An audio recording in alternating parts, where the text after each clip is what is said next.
Jumpa lagi dalam Sapaan Rohani hari ini.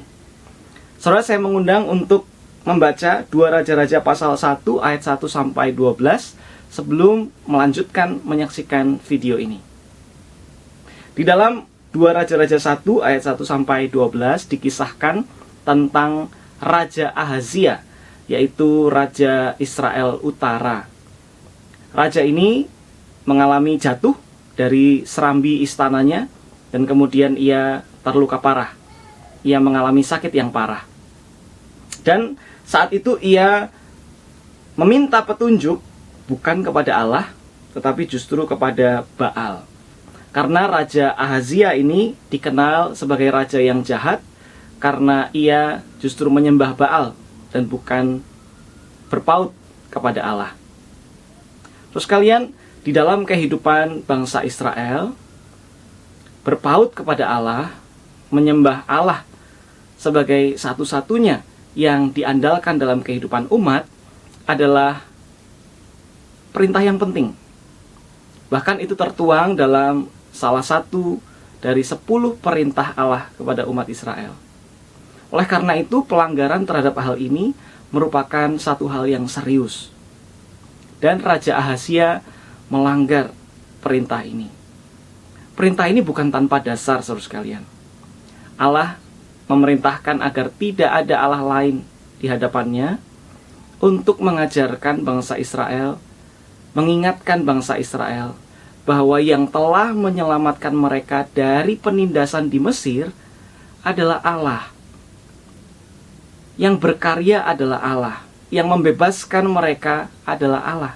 Yang menjadi sumber pertolongan mereka saat mereka mengalami penindasan adalah Allah. Sehingga Allah ingin agar umat Israel sungguh-sungguh berpaut kepadanya, karena keselamatan sudah mereka terima, karena keselamatan sudah mereka rasakan.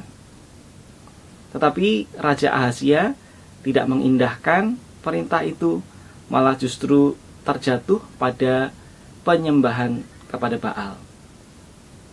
Hal kedua, saudara sekalian, menjadi problem dari kisah ini dan bisa menjadi pelajaran bagi kita semua adalah karena Ahazia seorang raja. Dengan ia menyembah Baal, maka ia tidak sedang menunjukkan keteladanannya sebagai seorang pemimpin kepada orang-orang yang dipimpinnya. Ia lupa bahwa dirinya seorang raja yang seharusnya memberikan teladan kepada rakyatnya. Itulah mengapa kalau kita melihat 1 Raja-Raja bagian yang paling terakhir, persis sebelum 2 Raja-Raja pasal 1 ini, maka kita akan membaca keterangan di sana 1 Raja-Raja 22 ayat 52 sampai 54, dikatakan bahwa ia melakukan apa yang jahat di mata Tuhan dan hidup menurut kelakuan ayahnya dan ibunya dan Yerobeam bin Nebat yang telah mengakibatkan orang Israel berdosa. Ia beribadah kepada Baal dan sujud menyembah kepadanya, dan dengan demikian ia menimbulkan sakit hati Tuhan Allah Israel, tepat seperti yang dilakukan ayahnya. Jadi ia bukan belajar dari kesalahan leluhurnya, ia bukan introspeksi, ia tidak berefleksi dari apa yang terjadi di masa lalu, apa yang dilakukan oleh pendahulunya, tapi ia melakukan justru yang persis sama jahatnya seperti yang dilakukan oleh pendahulunya. Terus kalian, dalam kehidupan kita di masa lalu, mungkin kita juga hidup di tengah-tengah pemimpin-pemimpin yang tidak menunjukkan keteladanan pada kita, bagaimana seharusnya melakukan yang benar, melakukan yang baik. Tapi itu bukanlah alasan untuk kita melakukan hal yang sama. Itu justru menjadi ruang untuk kita belajar dari kesalahan yang terjadi di masa lalu, sehingga kita tidak mengulanginya di masa kini, sehingga kita tidak meneruskan kejahatan itu, tapi mengubah tradisi yang buruk, mengubah kebiasaan yang buruk menjadi sesuatu yang baik dan benar di mata Tuhan. Saudara sekalian, salah satu pelajaran dari pengalaman hidup Ahazia adalah karena ia bukan pertama-tama mengandalkan Tuhan saat ia menghadapi persoalan.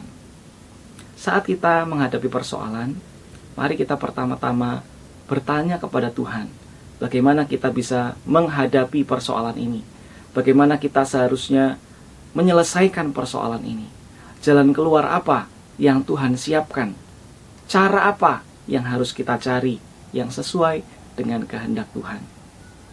Salah satu wujud dari kita mengandalkan Tuhan ketika menghadapi berbagai pergumulan dan persoalan adalah saat kita mau mencari Dia dan selalu mencari Dia dalam menghadapi pergumulan dan persoalan hidup kita. Carilah Dia selalu dalam segala hidup kita, dan kiranya kita selalu berhasil menemukan Dia dalam segala hal. Tuhan menolong kita.